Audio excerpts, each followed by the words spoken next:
Силерге ким окуп мен чакканга? Siz kim okut verdi sana, kim okut verdi, onun için tasavvur.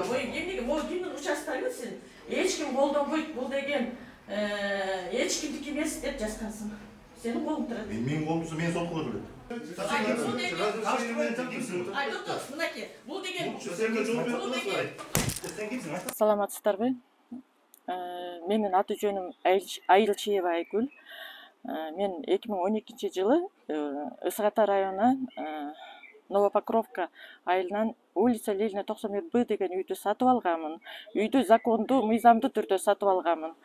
Үйдү оформлять эткенбиз ушул ГУ-кадастрда, Ысыгатинский районунун ГУ-кадастрынан оформить эткенбиз. Ал договордо эч кандай маселе жаратпайт, баары закондуу, мыйзамдуу.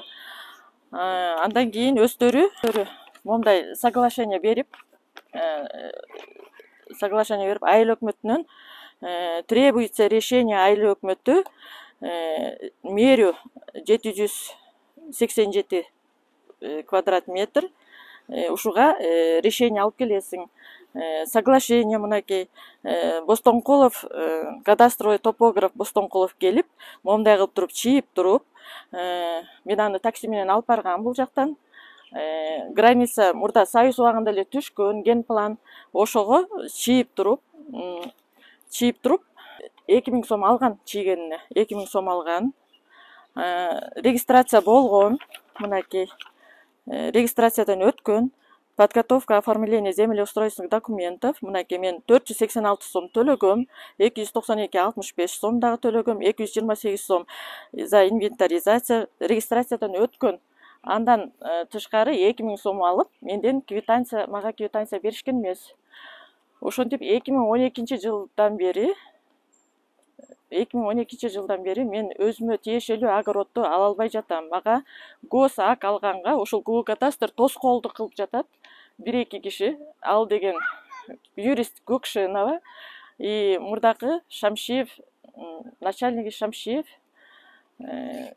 ошолор буттосуп, жасалма документтерди жазып алышып, поддельный документтерди жазып алышып, мен частный собственностьты муниципальныйга өткөрүп салышкан. Урматтуу Садыр Нуркожоевич, мага жардам бериңиздер. Мынакей жасалма документтери.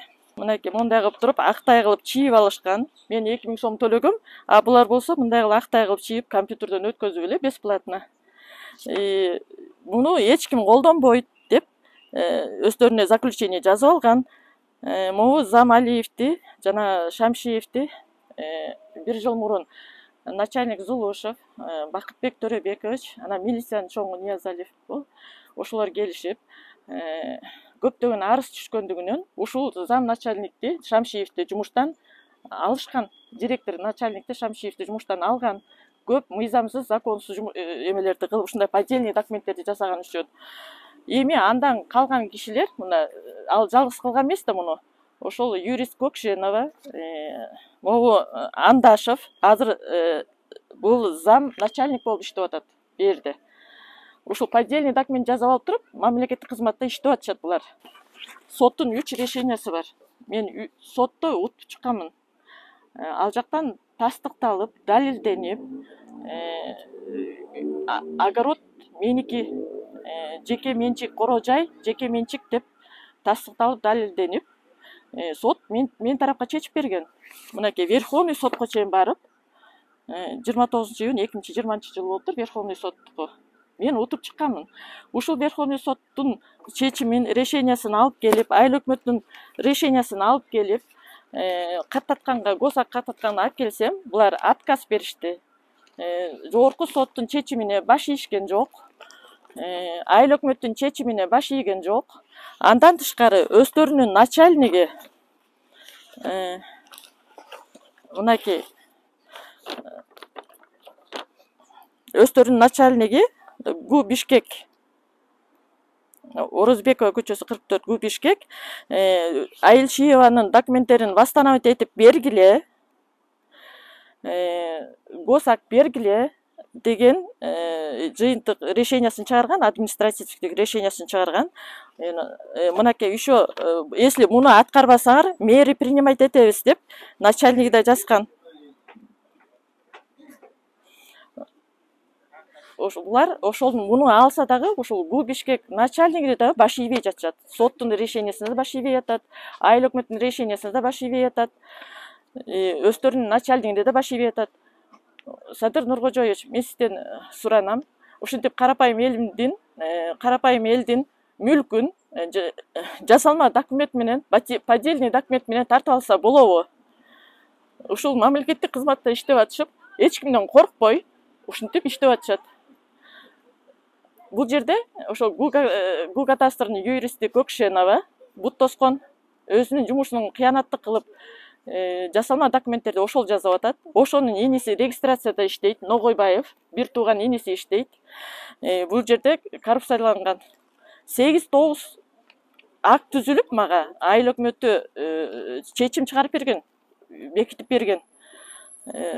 Ошону дагы баш ийбей айыл өкмөтүнө менден 2000 сомдон алып, 8-9 жолу акт түзүлүп, 2000 сомдон алып, бирөөнө да квитанция беришкен эмес. Регистрациядан анча мынча майда акчалар өтөт, көптөгөн акча булардын чөнтөгүнө түшөт. Мамлекеттик кызматта иштегендер мына ушундай коррупционерлык жол менен бирөөнүн мүлкүн жасалма документтер менен тартып алып атышат. Урматтуу Садыр Нуркожоевич, мага жардам бериңиздер. Менин үй огородсуз болбойт. Мен үйдү огород менен алгам. Сотто да далилденген. Бул огород мага тиешелүү. 2012 жылдан бери мына азыр 12 жыл болуптур. Ошондон мен алгандан бери 12 жыл болуптур. Ошондон бери менин канымды соруп, карапайым элдин мүлкүн, печати бар, власть бар буларда, анан өз билгенин кылып, менин мүлкүмдү, огородумду тартып алышты жасалма документ менен.